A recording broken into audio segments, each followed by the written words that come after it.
Hello नमस्कार दोस्तों, आज फिर से मैथ वाला 4.0 आपके सामने उपस्थित है। कल जो वीडियो बना वो काफ़ी अच्छा बच्चों के लिए लगा और बच्चे ने बहुत सारा कमेंट्स किया कि किसी बच्चा ने कमेंट किया कि हमको एंगल नहीं लिखना आता, कोई बच्चा ने कमेंट किया कि सर इसमें भुजा लिखने हमको नहीं आता त्रिभुज से संबंधित।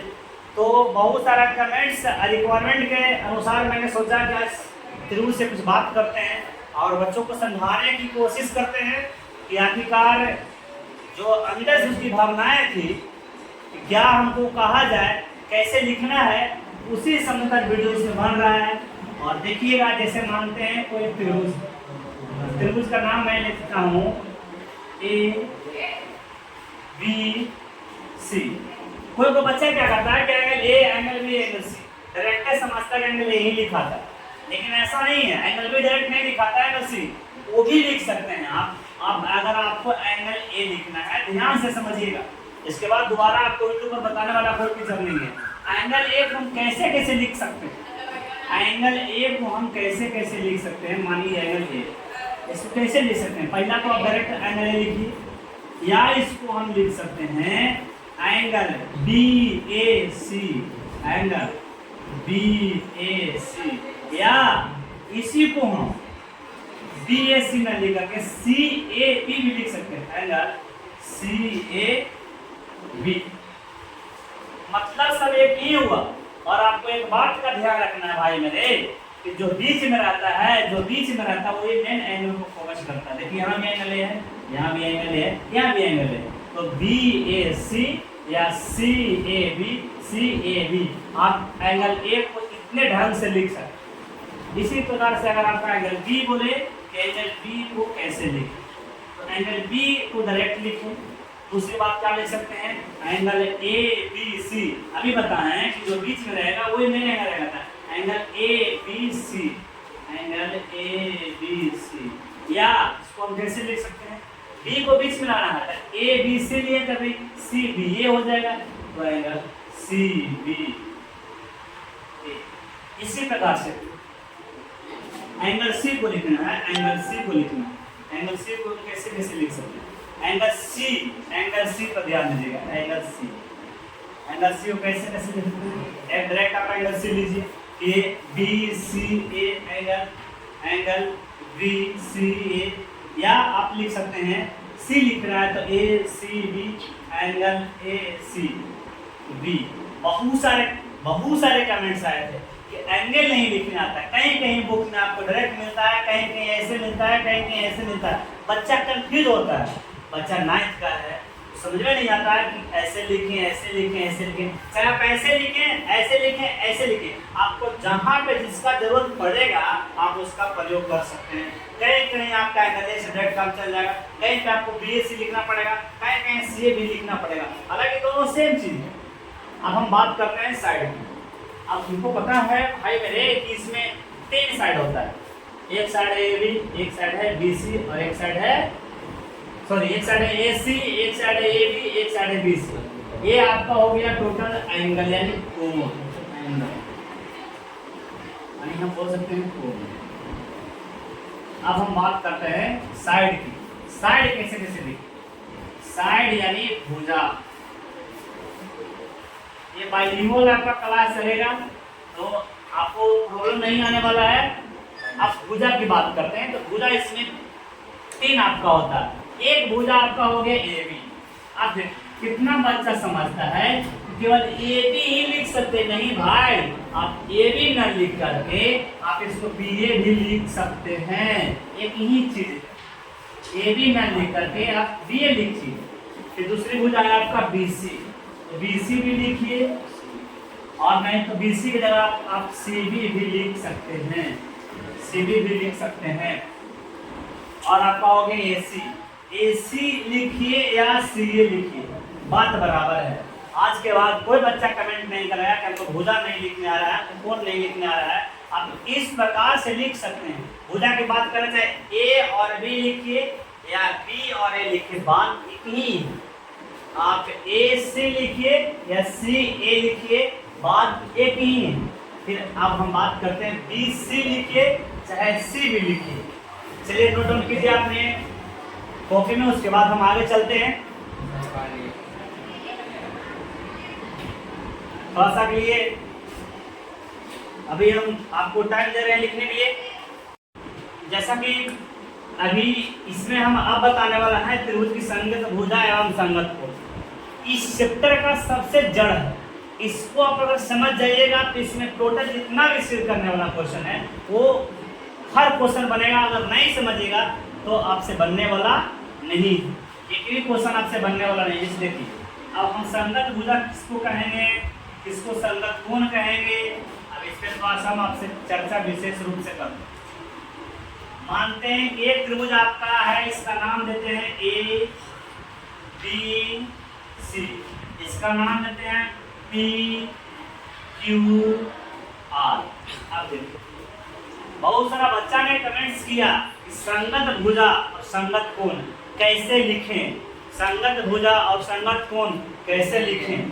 अब देखिए सबसे पहली बात क्या होता है कि माना कि ऑलरेडी पहले से angle A, angle B, angle C और एंगल टी और एंगल क्यू और एंगल आर आपका दिया हुआ है। तो हम इसको समझ लेते हैं कि मान लेते हैं कि आपका एंगल ए है, आपका एंगल ए है जो एंगल टी के बराबर मान लेते हैं, कुछ समय के लिए मान लेते हैं, और एंगल बी है जो एंगल आर के बराबर, और एंगल सी है जो एंगल क्यू के बराबर है, ये दिया हुआ है ऐसा मानते हैं। अब जब एंगल बराबर है तो हमको संगत भुजा खोजना है, तो बराबर कोण की सामने की भुजा आने हम त्रिभुज एबीसी में बात करते हैं। तो त्रिभुज एबीसी में आपका एंगल ए हो गया, एंगल आपका ए हो गया ए, और हम पी क्यू आर की बात करते हैं तो एंगल आपका ए हो गया टी। आप इसके सामने देखिएगा, इसके सामने जो भुजा है एंगल ए के सामने जो भुजा है यानी सामने देखिएगा, सामने यहाँ एंगल से आप नजर भिड़ाइए नीचे को देखिए तो आपका भुजा क्या हो जाएगा भाई, तो एबीसी में आपका बीसी हो जाएगा। और पी में देखिएगा पीक्यूआर त्रिभुज में तो पी के सामने की भुजा आपका क्या हो जाएगा, एंगल त्रिभुजा क्यूआर। ये जो दोनों भुजाएं आपस में है इसी को बोलते हैं संगत भुजा, संगत भुजा, संगत भुजा। ठीक उसी प्रकार से मानते हैं एंगल बी है जो एंगल आर के बराबर, तो एंगल बी हम चलते हैं त्रिभुज एबीसी में, ये आपका एंगल बी है, ये आपका एंगल बी है, और इसमें ये आपका एंगल आर है, ये आपका एंगल आर है। आप बताइए कि इसमें एंगल बी के सामने की भुजा कौन है, ए सी। इसमें एंगल आर के सामने की भुजा क्या है, पी क्यू। ये आपस में क्या हो जाएगा भाई मेरे, ये दोनों आपस में हो जाएंगे संगत भुजा, संगत भुजा। ठीक उसी प्रकार से अब कह रहा है कि एंगल सी है जो एंगल क्यू के बराबर है, एंगल सी है जो एंगल क्यू के बराबर है। एंगल सी यानी एबीसी में बात करते हैं तो एंगल सी आपका ए हो गया और एंगल क्यू आपका हो गया इसमें ए हो गया। इसके सामने की भुजा, एंगल सी के सामने की भुजा क्या है, ए बी, और इसमें आपका एंगल क्यू के सामने की भुजा पी आर, यानी ये आपका हो गया संगत भुजा। इस प्रकार से हम त्रिभुज की संगत भुजा को लिख सकते हैं। आप कोई बच्चा बीसी की जगह सी भी लिख सकता है, कोई बच्चा बीसी की जगह सी भी लिखिए, बात सेम है। पीछे हालांकि बता चुके हैं, एसी की जगह आप सी लिखिए, बात सेम है। एबी की जगह आप ये लिखिए, बात सेम है। संगत भुजा आप इस प्रकार लिख सकते हैं। चलिए इसको राइट डाउन कीजिए जल्दी, बाकी फिर हम आगे बढ़ते हैं।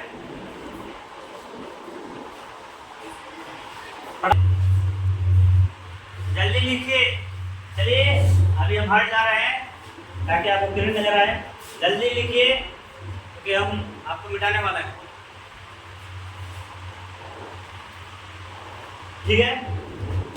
बाकी जो बच्चा स्लो लिखते हैं और वीडियो को रोक कर देख लीजिएगा। अब हम आगे चलते हैं संगत कोण की बात करते हैं।